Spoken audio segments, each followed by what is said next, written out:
La mesa que vamos a tener ahora está dedicada a los casos de estudio de Cuba y Nicaragua.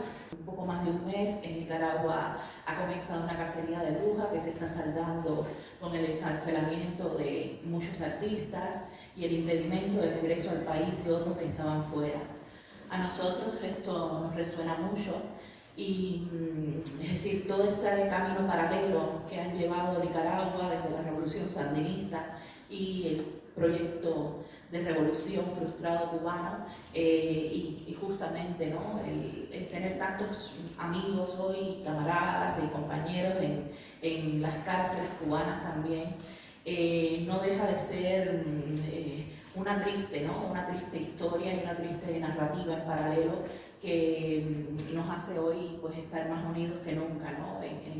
en tratar de darle voz a todas esas injusticias y a ese sentimiento de frustración, ¿no? por unos proyectos sociales que muy pronto se vieron pervertidos.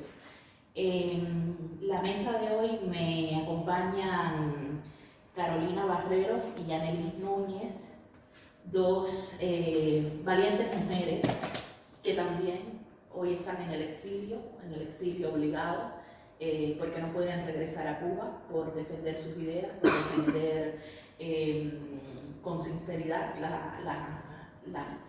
el tratar de pensar un proyecto mejor, ¿no? un futuro diferente para nuestra isla. Voy a hacer una breve lectura de sus biografías que realmente no alcanzan a describir todo el trabajo, tanto dentro del campo del arte como en el ámbito del activismo, que han realizado Yanelis y Carolina en la última década.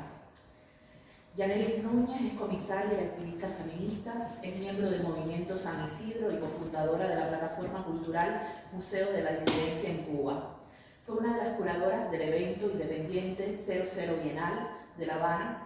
Actualmente es parte del equipo de redacción de la revista A las Tensas y del colectivo feminista Las Afueras. Carolina Barrero es historiadora del arte también, curadora y activista por el fin de la violencia y el autoritarismo, por la paz y el respeto a los derechos civiles y políticos. Tiene un máster en instituciones y empresas culturales por la Universidad Complutense de Madrid. Fue becaria en el Museo del Prado, ha trabajado en galerías de arte contemporáneo en Madrid como Travesía 4 y Elba Benítez, en la 12ª Bienal de La Habana como asistente del equipo curatorial e investigadora en el Centro de Arte Contemporáneo Wilfredo Lano. Ha promovido acciones de resistencia cívica y pacífica vinculadas al 27N y al movimiento San Isidro. Sobre ambos movimientos ellas nos van a estar hablando en esta mesa. Sin más, le voy a hacer una introducción que voy a leer para no disgregarme mucho y al final podremos conversar. Me gustaría invitar luego al final también que se unan a la conversación a varios artistas y activistas cubanos que están aquí, Leandro Feal, Hanley Labastiga, Lester Álvarez y Leonardo Perea, que también forman parte de todos estos movimientos y creo que van a poder responder mejor que yo, desde luego, muchas de las preguntas o interrogantes o compartir los debates que puedan surgir a raíz de la mesa.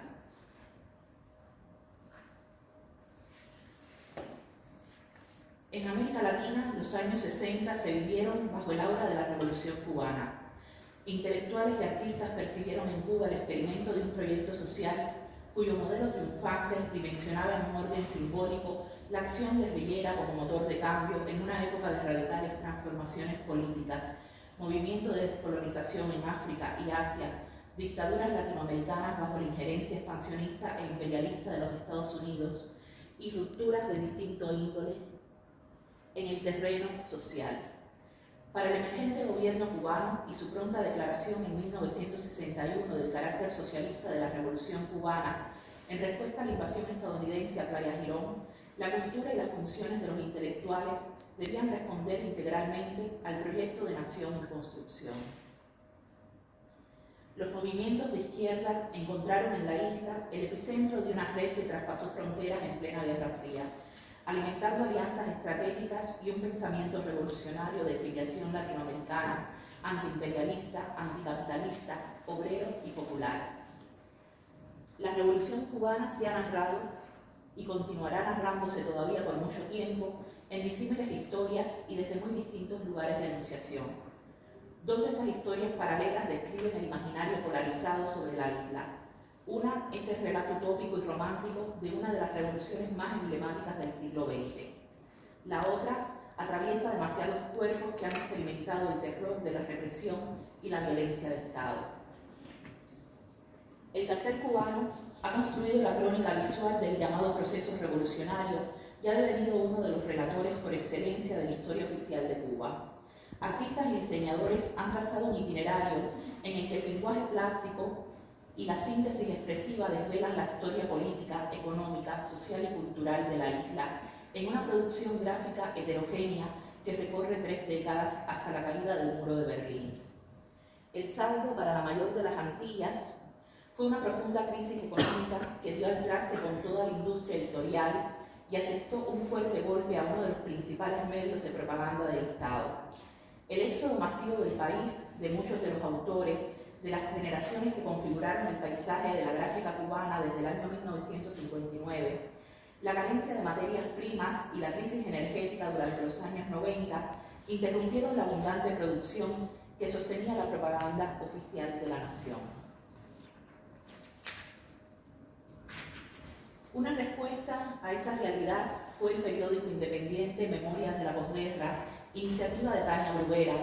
Las 2 primeras ediciones de esta publicación contaron con colaboraciones de artistas, escritores e intelectuales del exilio y la diáspora cubanos, cuyas obras estaban censuradas dentro de la isla. Ambos números se realizaron en los años más cruentos de ese eufemismo nombrado periodo especial y en víspera de uno de los éxodos más fatídicos en la historia reciente de la nación cubana, la conocida como Crisis de los Balseros, en 1994. La publicación, que se apropió de la estética del periódico Gramma, órgano oficial del Partido Comunista de Cuba, trataba de captar el estado de opinión dentro del campo artístico y la sociedad en Cuba bajo las circunstancias de una profunda crisis económica, abordando temas espinosos de la realidad social que el control del gobierno sobre los medios de comunicación impedía tratar en el debate público. El segundo número del periódico fue censurado por el Consejo Nacional de las Artes Plásticas. No obstante, los ejemplares circularon clandestinamente, pasados de mano en mano y fotocopiados. El primer número sometió a discusión las transformaciones económicas y sociales en Cuba bajo el nuevo orden mundial, con la frustrada dependencia económica de la extinta Unión Soviética.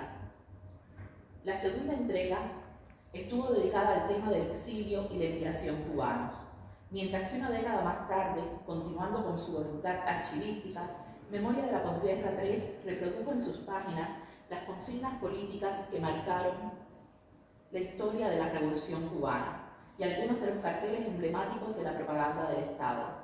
Esta experiencia editorial alternativa y colectiva surgió de una red de afectos, complicidades, solidaridad, indignación y desencanto generacional.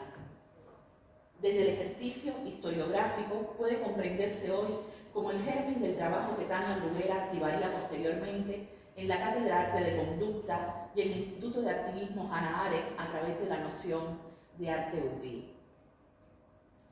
A pocas horas de correr la noticia de la victoria del ejército rebelde sobre la tiranía de Fulgencio Batista, en las calles de La Habana circuló el primer cartel de la Revolución cubana. El diseñador Eladio Rivadulla imprimió esos carteles durante la madrugada del 1 de enero de 1959, inaugurando así una estética y definiendo una función que marcarían los derroteros de la gráfica en el nuevo contexto histórico. El investigador Jorge Bermúdez comenta sobre esta obra. Entre las imágenes de Fidel que Rivadulla había copiado de su relación laboral con el periódico El Mundo, seleccionó una de Wendell Hoffman, fotógrafo que cubriera el reportaje que le hiciera al líder guerrillero, el periodista estadounidense Robert Taylor, en la Sierra Maestra en mayo de 1957. La dibujó y caló en formato de 92 por 67 centímetros. 200 veces pasó la espátula sobre la seda para una tirada de 100 carteles a 2 colores, rojo y negro. Al amanecer, junto a las manifestaciones de júbilo del pueblo habanero, también estaba el primer cartel político de la Revolución cubana. Presentaba algunas de las características que luego distinguirían al nuevo cartel cubano, a saber, uso del referente fotográfico, colores planos y tratamiento de los mismos como un valor simbólico, empleo de la técnica de impresión serigráfica y tipografía dibujada. Fin de la cita. El imaginario visual que se fue construyendo durante los años 60 y 70 respondió a la urgencia de las transformaciones sociales que conllevó la triunfante Revolución Cubana. La emergente sociedad socialista basó su potente sistema de propaganda en la divulgación de la nueva ideología y la educación de todo el pueblo. El Estado influyó en la conciencia colectiva y en cada uno de los aspectos de la vida cotidiana marcados por las transformaciones sociales. Para desarrollar ese impactante mecanismo de comunicación oficial, se crearon la Comisión de Orientación Revolucionaria y las Organizaciones Revolucionarias Integradas en 1961. Más tarde, el Departamento de Orientación Revolucionaria en 1974, perteneciente al Comité Central del Partido Comunista de Cuba, y finalmente la Editora Política en 1985, Departamento Editorial Oficial del Partido Comunista de Cuba, con el objetivo de pautar y regular los lineamientos de la propaganda oficial a partir de los discursos y alocuciones públicas de Fidel Castro. Además de folletos, libros, manuales, vallas publicitarias y todo tipo de formatos editoriales, la característica del DOR se estima entre 6.000 y 8.000 carteles entre los años 60 y 90. Durante las décadas 60-70, las tiradas de offset de los carteles alcanzaban hasta los 40.000 ejemplares, mientras que las tiradas en serigrafía llegaban a los 3.000 pósteres. Ese aparato propagandístico que le daba las funciones del arte como herramienta social al servicio del Estado, tal y como fue concebido tras la Revolución de Octubre en la Unión Soviética, ha legado un conjunto visual representativo del quehacer gráfico en Cuba y de gran influencia en los lenguajes plásticos del diseño en América Latina. El impacto de esa producción gráfica fue prontamente reconocido en el ensayo introductorio de Susan Sontag para el volumen The Art of Revolution en 1970. También en ese año, el crítico Edmundo Desnos, autor de la novela Memorias del Subdesarrollo, que inspiró el guión del film homónimo de Tomás Gurgidez Jalea, en su artículo El cartel y el lenguaje de las artes visuales, establecía la genealogía polaca de los carteles cubanos, destacando su impronta conceptual. Esta amplia característica alude a procesos como la campaña de alfabetización, la reforma agraria, la zafra azucarera, el deporte, efemérides históricas, el panteón de héroes nacionales, la solidaridad internacional, campañas de prevención y educación cívica, el diversionismo ideológico, los planes de rehabilitación social aplicados a subjetividades laterales o disidentes, en definitiva, todo tipo de materiales de orientación ideológica aplicado al control ciudadano. Y les quería mostrar algunas de las imágenes de los artistas que participaron. En total fueron más de 170 artistas entre cubanos y extranjeros. Utilizamos la plataforma digital con la iniciativa que así lo llevara. Utilizamos los estudios de artistas que quisieran participar, además de los espacios domésticos. Y bueno, pudimos hacer más que nada el evento que duró 10 días, más que nada porque recibimos el apoyo de muchos artistas de prestigio internacional como Coco Fusco, Tania Bruguera, el propio Gerardo Mosquera, porque se sumaron muchos artistas que trabajaban, digamos, que tenían vínculos con el gobierno porque exponían en sus galerías, y eso nos dio protección, porque en otras ocasiones el gobierno lo que hace es que no permite hacer el evento, mete a todo el mundo preso y no hay posibilidad. Pero en ese momento la visibilidad que alcanzó esta iniciativa y la cantidad de apoyo que recibimos, digamos, fue lo que permitió que se pudiera llevar a cabo por 10 días. También nosotros queríamos hacer, queríamos cuestionar también la noción de bienal, y por eso es que no todo el tiempo estábamos en el espacio cerrado, ¿no? También planificábamos excursiones a las afueras de la ciudad para conversar sobre proyectos alternativos que tuvieran que ver con temas ecológicos. Tratábamos también de movernos por la ciudad, no ir a los espacios donde se reconoce que están las galerías, que es la zona de El Vedado, El Vedado, más que nada, El Vedado de Habana Vieja. Y entonces nos íbamos a Cocosolo, que es un espacio más alejado del centro, nos fuimos a Santa Cruz del Norte, pues tratamos de descentralizar también la propuesta de la 00 Bienal. Aquí ven otro de los artistas participantes, Ernesto Rosa, que fue súper importante porque con su obra que se llamó Signos 36 invitó a otros, 36 artistas de relevancia internacional y, bueno, otras imágenes de intervención en el espacio público y, bueno, por supuesto, esta Bienal. El único espacio que no pudimos ocupar y que estaba previsto fue la casa de Lía Villares, que tiene una galería independiente, bueno, tenía, porque está en el exilio ahora también, una activista muy importante, Lía Villares, y que tuvo que partir al exilio, está en Estados Unidos, pues su casa no se pudo realizar el evento que estaba programado para esa fecha. Después de la 00 Bienal, nosotros nos enteramos de que se había firmado en abril del mismo año, 2018, el decreto 349. Para nosotros, por lo menos para mí, hablo en sentido personal, fue frustrante y fue como un retroceso. Nosotros pensamos que el haber realizado la 00 Bienal nos había abierto más puertas en el tema de la libertad de expresión en Cuba. Pero cuando empezamos a leer el decreto 349, que es el primer decreto que firma el presidente actualmente en función, Miguel Díaz-Canel, nos damos cuenta de que era privar, era para que este tipo de experiencias no se volviera a repetir en el espacio cubano. Y no solo para los artistas, porque el decreto 349 habla de todos los ciudadanos. No solo las personas que están afiliadas a alguna institución artística, sino a todos los ciudadanos. Este decreto, quería leerles algunos artículos, los tengo por acá.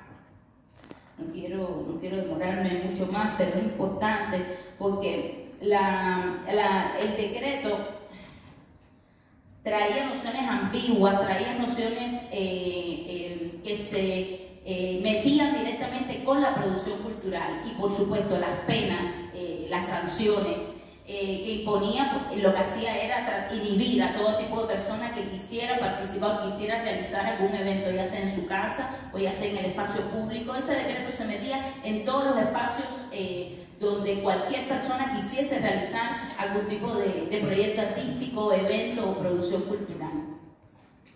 Hay, a ver, aquí está. Les leo solo unos artículos. Se considera contravención cuando una persona natural o jurídica, en la utilización de los medios audiovisuales, muestre en ellos contenidos con uso de los símbolos patrios que contravengan la legislación vigente, pornografía, violencia, lenguaje sexista, vulgar y obsceno. A definir, no se sabe quién define qué cosa es lo vulgar y qué cosa es lo obsceno. La discriminación por el color de piel, género, orientación sexual, discapacidad y cualquier otra lesiva a la dignidad humana que atente contra el desarrollo de la niñez y la adolescencia. Eso tampoco sabemos qué representa, cómo se expresa eso.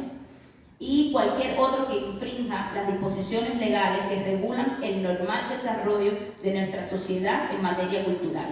Al final son nociones como la misma política cultural cubana, son nociones ambiguas que el gobierno utiliza a su antojo a la hora de poner una causa o a la hora de sancionar a algún artista por un proyecto específico. A ver, entonces, contra de este decreto fue una protesta en el espacio público, en el Capitolio Nacional. La protesta estaba, lo que perseguía, no era un performance. La protesta era desde la furia y de la impotencia. Lo que queríamos era salir con un cartel que dijera no al decreto 349 y Luis Manuel, y aquí lo ven, Luis Manuel era el que se iba a cubrir de excremento, ¿no? Una manera que también utilizan los presos para evitar ser, digamos, reprimidos en las prisiones. Entonces, cuando yo llego fue una acción coordinada entre muy pocas personas para que se pudiera llevar a cabo, y cuando yo llego ya Luis Manuel se lo están llevando preso. Entonces yo soy la que asumo el papel y me cubro de excremento.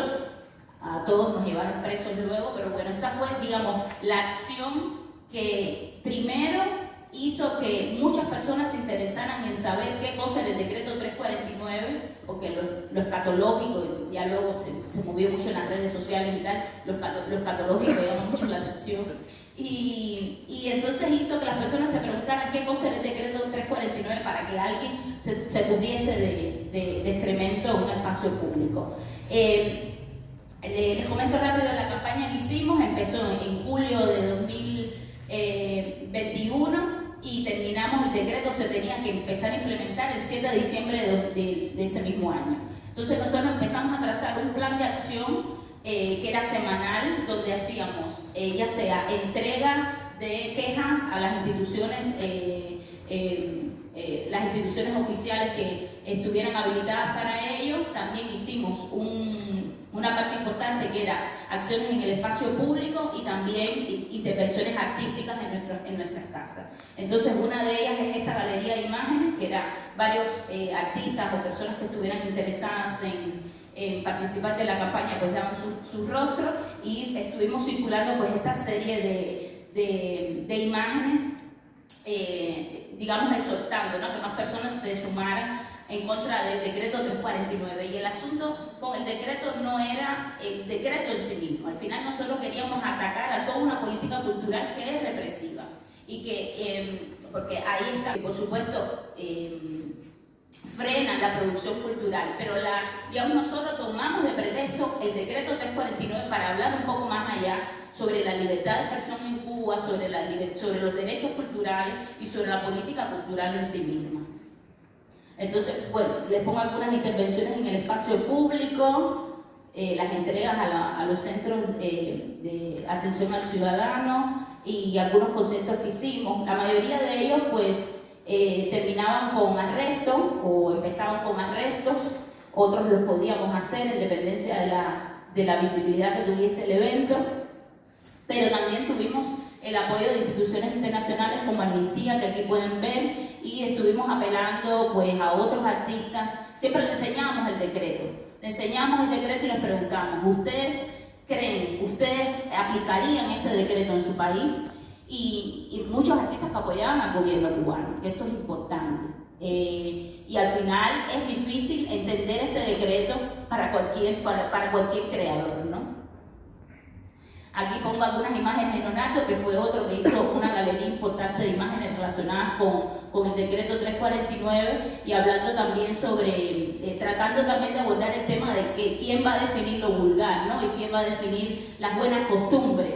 Y por eso el uso también de este tipo de imágenes homoeróticas, en fin. Y bueno, les pongo otras iniciativas de otros artistas. Lo bueno fue, yo les hablo de esto que fue el Movimiento San Isidro. El movimiento se gestó en medio de esta campaña, y ahora le voy a poner un cortico ya para terminar, para darle la palabra a Amparo. Un video que hicimos de un día que firmamos el manifiesto de San Isidro. El movimiento San Isidro se gesta en medio de esta campaña. Decidimos unir fuerzas y decidimos hacer una declaración de principios, ¿no? Porque ya la campaña estaba cogiendo forma y queríamos, para proyección interna y externa, pues que las personas supieran que un grupo de personas a las cuales se podían sumar todo y que así lo quisiera, pues porque teníamos unos puntos claros que eran inviolables para nosotros a la hora de hablar de libertad de expresión en Cuba o de derechos culturales. Entonces, perdón, les voy a poner un videito rápido y ya termino, y ya luego si desean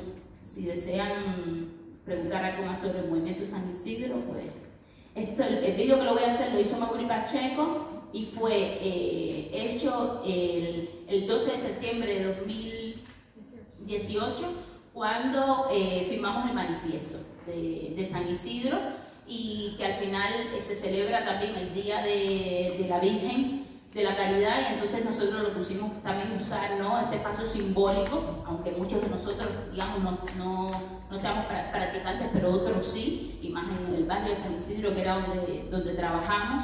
Entonces utilizamos el espacio simbólico también para hacer una peregrinación por todo el malecón de La Habana. 7. Que rechazamos la nueva figura del supervisor inspector, no solo porque establece un supervisor autorizado, sino porque según la experiencia cotidiana es la figura del inspector principalmente de corrupción en todas las esferas del país. 8. Que nos consideramos un movimiento y por lo tanto una unión, y que el ataque a uno solo de nosotros es un ataque conjunto, y que sabremos responder para hacer valer nuestros derechos a la existencia de los creadores y a la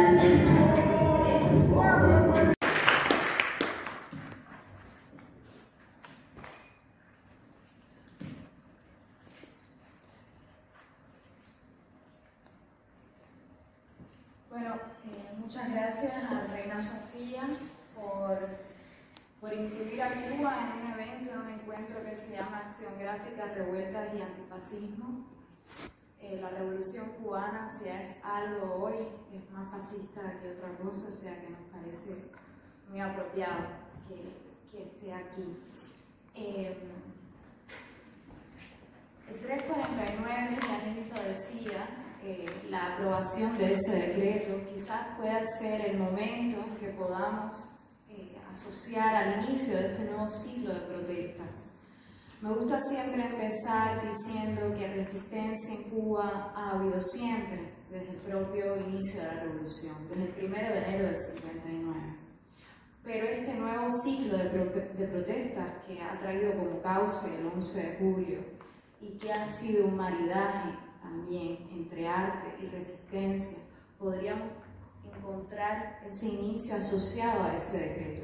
Fue la primera decisión del presidente Díaz-Canel, del designado presidente Díaz-Canel. Quiero enfatizar que es designado porque en Cuba no se vota desde el año 1948, fueron las últimas elecciones competitivas. Díaz-Canel fue designado por Raúl, su antecesor, y yo estoy segura que a día de hoy esa primera decisión probablemente sea una de las cosas de las que más se arrepiente. Buscaba el decreto ser un instrumento legal, jurídico, para hacer de la censura una ley.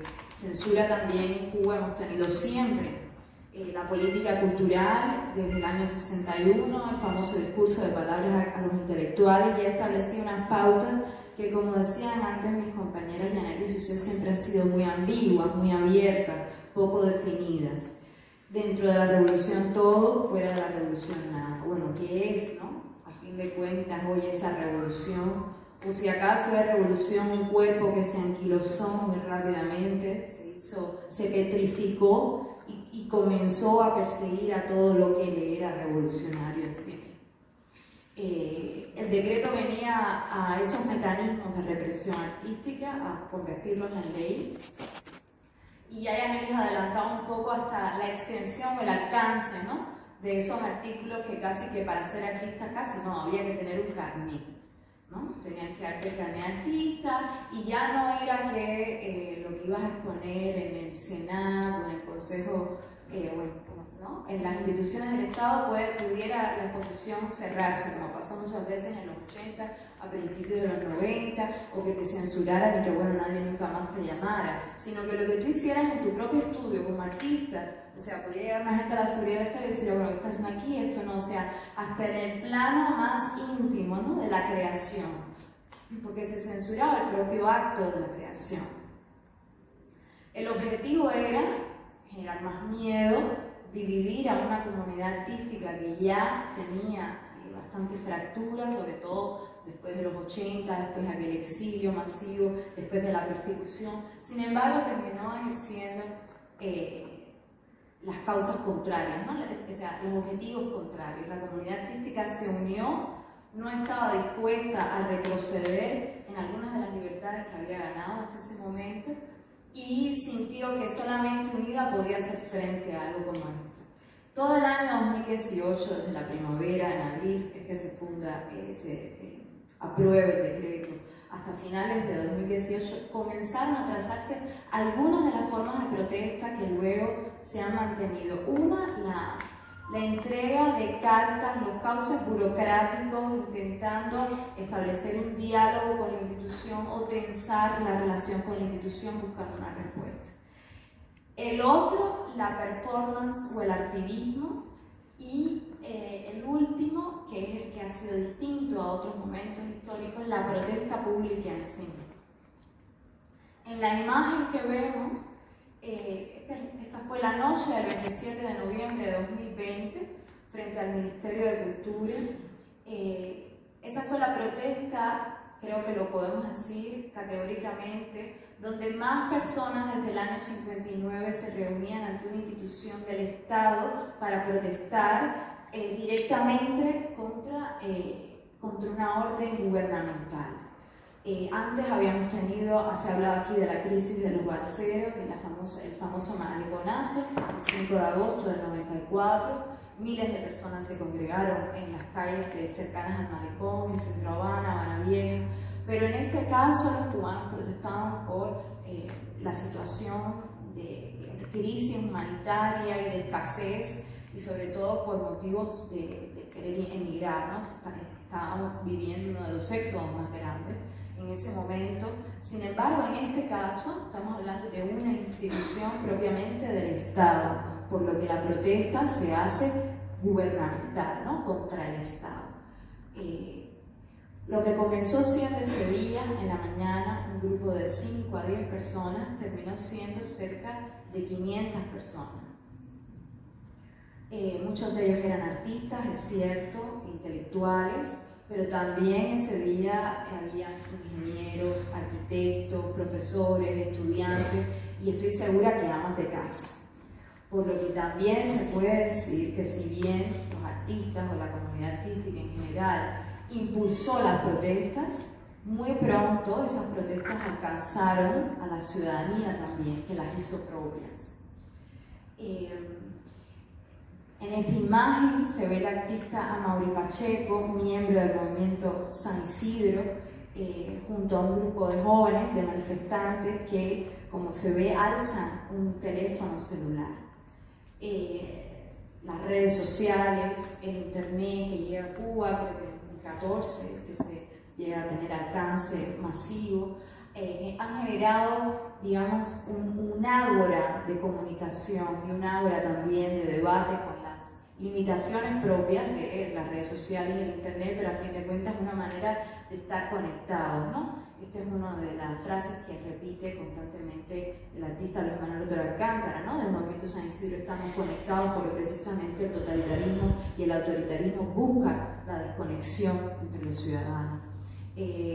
La protesta en el espacio del internet, las formas de comunicación gráfica también usadas como protesta pasaron, hay un tránsito y hay un giro de ese espacio virtual, en este caso al espacio público. La protesta esta en particular y todas las demás del año 2021 y anteriores se transmitían en directas. No es, creo, casual que lo que sucedió el 11 de julio haya sido también a partir de un video live que inspira a las demás personas a salir también. La forma en la que la solidaridad ha inspirado como catalizador social muchas de las protestas, incluso el surgimiento del movimiento, ha sido una constante en cada uno de los momentos de este ciclo. Precisamente el 27 de enero, en su manifiesto, que yo traigo algunos fragmentos ahora, explica y dice que surge como un acto de solidaridad. La noche anterior, la noche del 26, la sede del movimiento San Isidro había sido desalojada por agentes de la seguridad del Estado que estaban vestidos de médicos, disfrazados de médicos, y que habían impedido una protesta y una huelga de hambre, en algunos casos huelga de hambre y de sed, que se estaba haciendo a su vez en solidaridad con otra detención arbitraria, en este caso la del músico Denis Solís. Amaury Pacheco también está aquí porque trajo desde los 90 algo a la protesta y a la resistencia, que es el uso de la poesía como una herramienta para increpar al poder. Amaury tenía un grupo que se llamaba Poesía Sin Fin, que ya leía poemas caminando hacia atrás en las calles, en el espacio público en los 90, y eso comenzó a formar parte también, lo trajo él al movimiento San Isidro. Lo que inicia el acuartelamiento de San Isidro fue precisamente ir por las estaciones de policía, leyendo poesía ante las estaciones de policía y pidiendo la excarcelación de Denis Solís. Este día en el ministerio se leyó poesía en la mañana como un mantra una y otra vez para intentar que las fuerzas y cuerpos de la seguridad del Estado un poco despertaran, ¿no? Y un poco cuestionar. La poesía, a fin de cuentas, subvierte el lenguaje llano, desplaza, es un desplazamiento del lenguaje llano y arroja luz sobre zonas que a través de la metáfora y del símbolo que serían ajenas o parecerían extrañas en el lenguaje prosaico. Esta es una imagen del 27 de enero de 2021. Ya el grupo 27N estaba constituido. Es un grupo que surge del suceso de esta noche, que terminó con la promesa de diálogo que el ministro de Cultura y el viceministro de Cultura, Fernando Rojas, hizo de establecer un vínculo con las demandas de la comunidad artística, ¿no? Iniciar una serie de diálogos para atender esas demandas y dar cauce a esas preocupaciones. 2 meses después, el 27 de enero, un grupo de los miembros del 27N se reunió otra vez frente al ministerio, en este caso porque habían desaparecido a 3 artistas y a una periodista, la artista Tania Bruguera, Catherine Bisquet y Camila Acosta, que habían salido de sus casas y la policía se las había llevado en otro arresto arbitrario. No se sabía, cuando digo desaparecida, no exagero, ¿no? En ese momento no se sabía exactamente dónde podían estar. Entonces, bueno, cuando tú quieres dialogar con alguien, evidentemente no le puedes poner un cuchillo en el cuello, porque eso no es diálogo, eso es coerción, ¿no? Si yo te invito a dialogar al ministerio, no te puedo desaparecer, no está el diálogo. Estamos hablando más bien de una promesa de diálogo o de un diálogo escenificado, pero desde luego no de un diálogo real. Ese grupo, que aquí en esta imagen se autodenomina Artistas Intelectuales Libres, se reunió ese día y el resultado de eso fue la violencia ejercida no solo por los cuerpos de la seguridad del Estado, sino por el ministro de Cultura en persona. Yo quisiera poner esas imágenes aquí, siendo esta una institución cultural.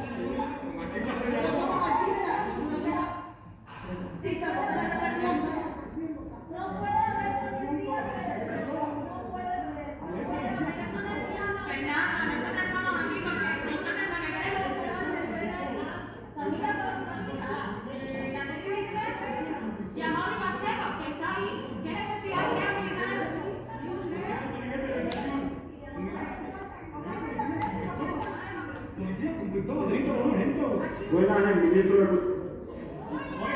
Oye, ¿qué pasó?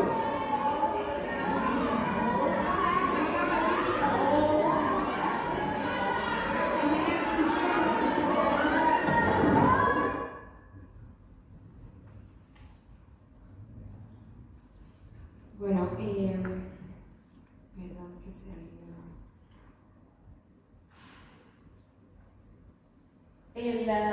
La persona, el hombre que estaba vestido con la camisa azul, que da un manotazo al muchacho joven Mauricio Mendoza, periodista de Diario de Cuba, creo que Diario de Cuba está en la sala, es el ministro de Cultura en persona.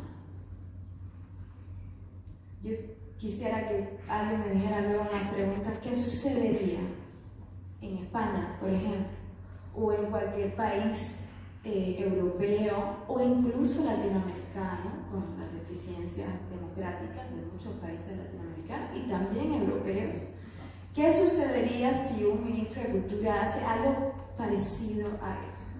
Bueno, sucedería que inmediatamente dimitiría, y si no tiene la decencia de dimitir, a la media hora lo cesarían, inmediatamente, sin pensarlo, ¿no? Bueno, pues todavía el ministro es ministro. Alpidio Alonso, el ministro, aún, a pesar de que, bueno, el video se corta dramáticamente, pero lo que sucedió allí, muchos de los que estamos aquí, creo estuvimos algunos de los que estamos aquí ese día allí, desde luego yo estaba ese día, y puedo dar fe que lo que vino después fue la violencia extrema por parte de la policía y de los agentes de la seguridad del Estado contra artistas. Cuando digo extrema, hablo de golpes, hablo de varias personas contra una, hablo de crueldad.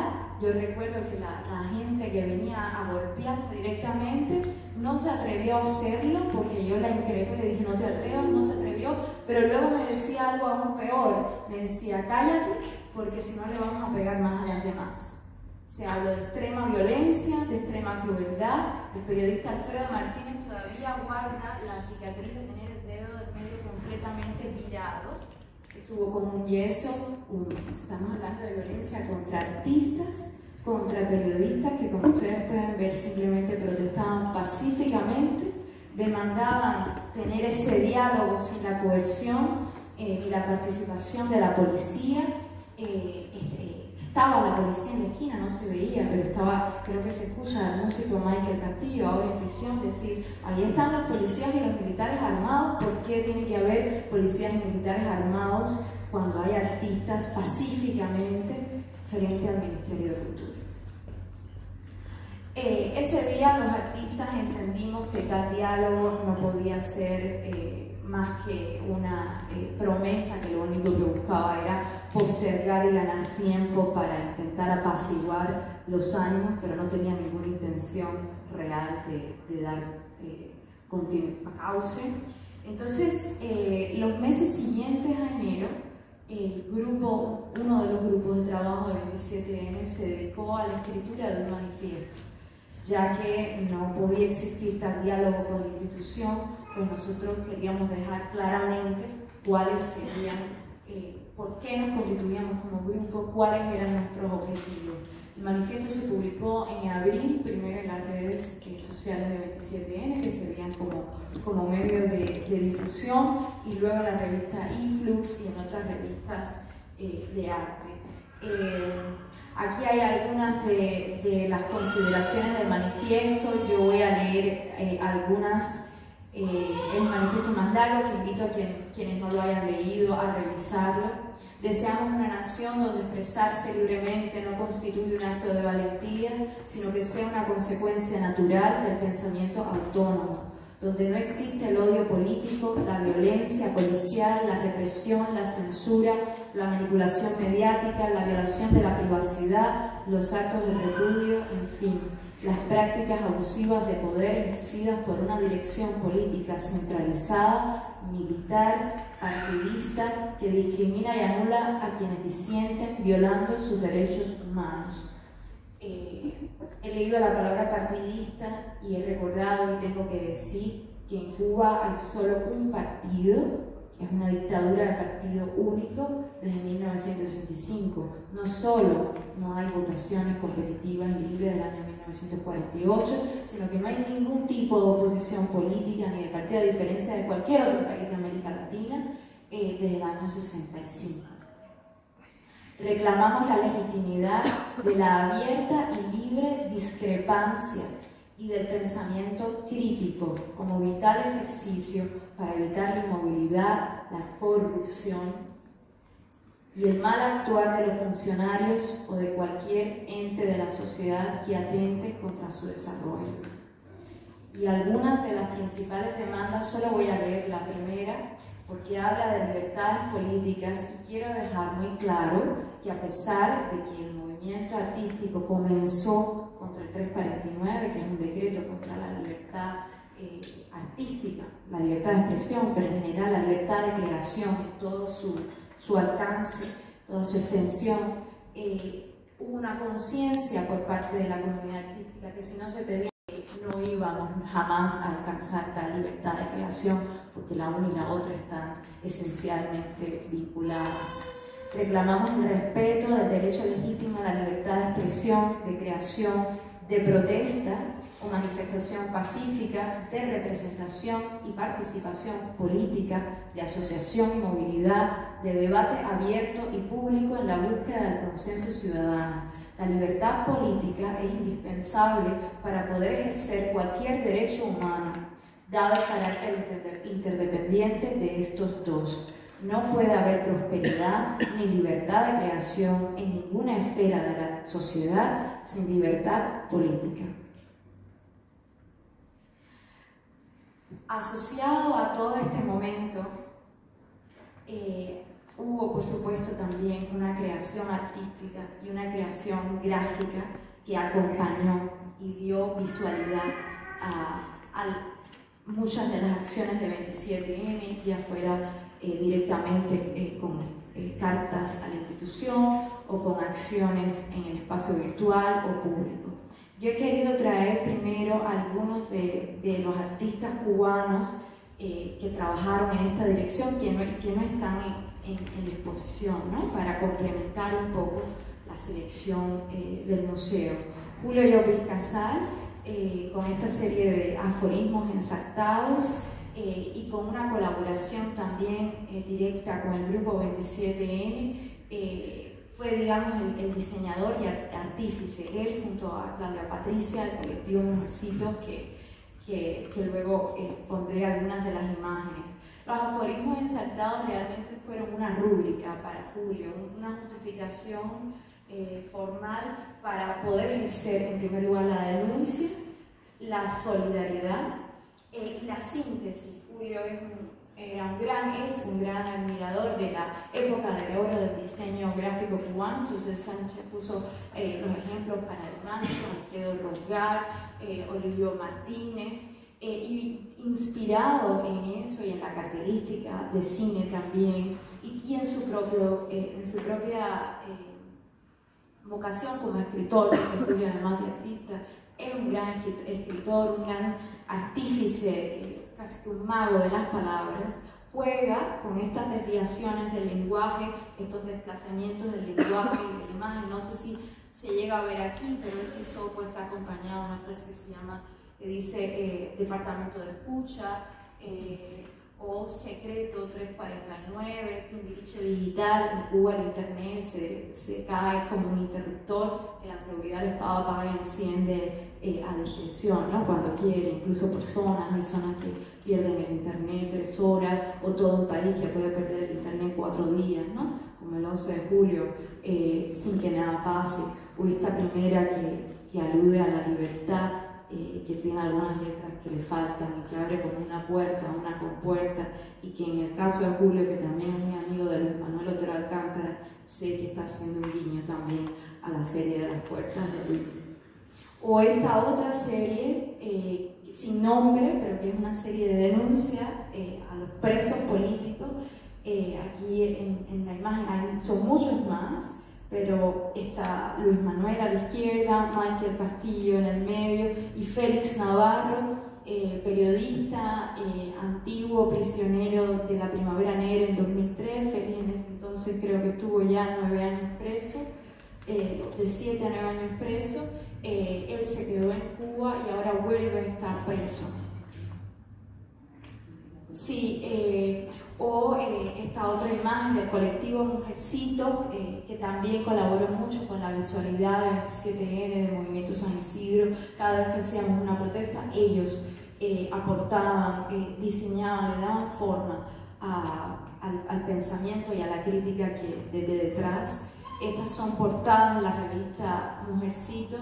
En el caso de este colectivo, yo lo resumiría diciendo que ya no contra la censura, sino contra la autocensura, de alguna manera se posiciona, ¿no? Es muy fresco, es irreverente, tiene la rebeldía de la juventud, el carácter festivo, no le rinde tributo a nada que no sea la libertad propia, ¿no?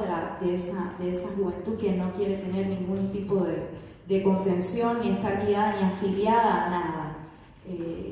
Ya no político, sino de cualquier índole también estético. Este primer número de la izquierda creo que fue en colaboración con Hamlet La Bastida, que está aquí, y bueno, el del medio se ve que es de tipo político, y ya el de la derecha con una estética setentera, pop. Como decía, el colectivo es un colectivo que defiende la libertad en toda su extensión, y que es muy interesante. O esta obra de un artista que también nos acompaña hoy, Lester Álvarez Melo, que es la publicación, la editorial La Maleza, que edita libros que bien podrían ser libros prohibidos, que son libros imaginados, en los que Lester también invita a otros colegas de profesión, artistas o escritores, a que imaginen el título de un libro que seguramente en Cuba se terminaría siendo un libro prohibido, y así generar esta biblioteca que él llama La Maleza. Es un proyecto editorial que encuentra vínculos con su presente inmediato, lo explicaba Susel en Memorias de la Posguerra, de Tania Bruguera, y en esa voluntad de colaborar, ¿no? De colectivo también, que ha cenado todo este tiempo. Yo luego iba a explicar un poco la exposición, pero como ya lo ha hecho mi colega Susel mucho mejor que yo y tenemos poco tiempo, lo voy a dejar aquí para las preguntas. artistas. Luis Manuel, preso desde el 11 de julio, Luis Manuel Otero Alcántara. A la derecha hay una portada de la revista Mujercitos que está dedicada a él.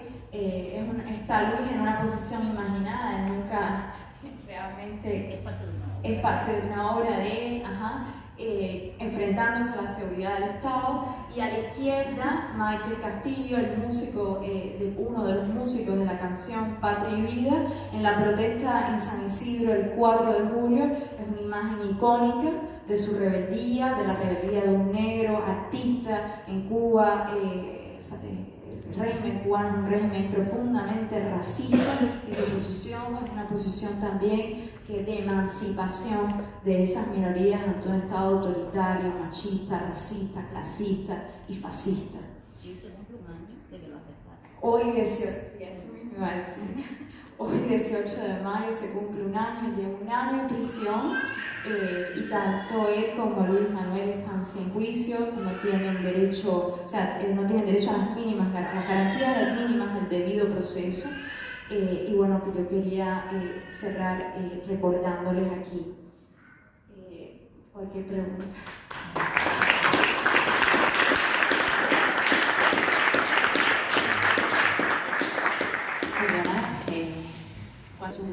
Porque seguro que si surgen preguntas ellos van a poder, junto con Yaneli y con Carolina, responder mejor. Leandro, Lester, Hanle, Leonardo, no sé si quieres dejar la cámara subir. Y vosotros para que interpreten esta generación de jóvenes artistas cubanos. ¿Sí?